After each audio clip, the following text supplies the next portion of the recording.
ಎಲ್ಲರಿಗೂ ನಮಸ್ಕಾರ. ನಾನು ನಿಮ್ಮ ಹಳ್ಳಿ ಹುಡುಗ. ಟೈಮ್ ಆಯಿತು ಅಂದ್ಬಿಟ್ಟು ನಮ್ಮ ಅಪ್ಪ ಬಾ ಮಂಚೇರಿಗೆ ಬಿಟ್ಟು ಬಂದೇನೆ, ಯಾಕಂದರೆ ಕಾಲೇಜಿಗೆ ಹೋಗ್ಬೇಕಲ್ಲ. ಸರಿ ಅಂದ್ಬಿಟ್ಟು ಗಾಡಿ ಎಕ್ಕಿದೆ. ಇಲ್ಲಿ ಬರೋ ದಾರಿಯಲ್ಲಿ ಸಂತೆ ನಡೀತಾ ಇತ್ತು, ಕುರಿ ಮತ್ತು ಮೇಕೆ ಸಂತೆ ನಡೀತಾ ಇತ್ತು. ಇದೆಲ್ಲಪ್ಪ ಇರೋದು ಅಂದರೆ ಮಂಚೇನಹಳ್ಳಿಯಲ್ಲಿ.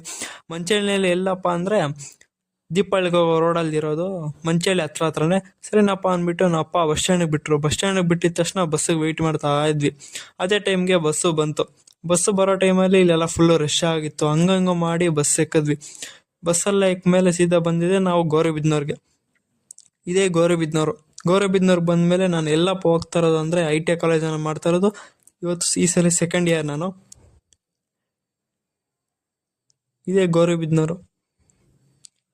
ಸರಿನಪ್ಪ, ಬಂದಿದ್ದು ಗಾಂಧಿ ಸರ್ಕಲ್ ಬಂದು ಇಲ್ಲಿ ತೇರು ನಿಂತಿತ್ತು. ಗೌರಿಬಿದನೂರ್ಗೆ ಯಾರು ಇದ್ರು ಎಲ್ಲ ಕಾಮೆಂಟ್ ಬಾಕ್ಸಲ್ಲಿ ಇದೇನು ತೇರು ಅಂತ ಕಾಮೆಂಟ್ ಮಾಡಿ. ಬಂದಿದ್ದೆ ಈಶ್ವರ ದೇವಸ್ಥಾನ ಹತ್ರ. ನಮಸ್ಕಾರ ಹಾಕೊಂಡು ಸೀದಾ ಹೋಗಿದೆ ಕಾಲೇಜ್ ಹತ್ರಕ್ಕೆ. ಕಾಲೇಜ್ ಹತ್ರ ಹೋದ್ರೆ ಹುಡುಗರೆಲ್ಲ ಬಂದಿದ್ರು, ಯಾಕಂದ್ರೆ ಲಾವಾಗ ಬಂದಿದ್ರು, ಪಾಠ ಮಾಡ್ತಾ ಇದ್ರಲ್ಲ ಅದಕ್ಕೆ.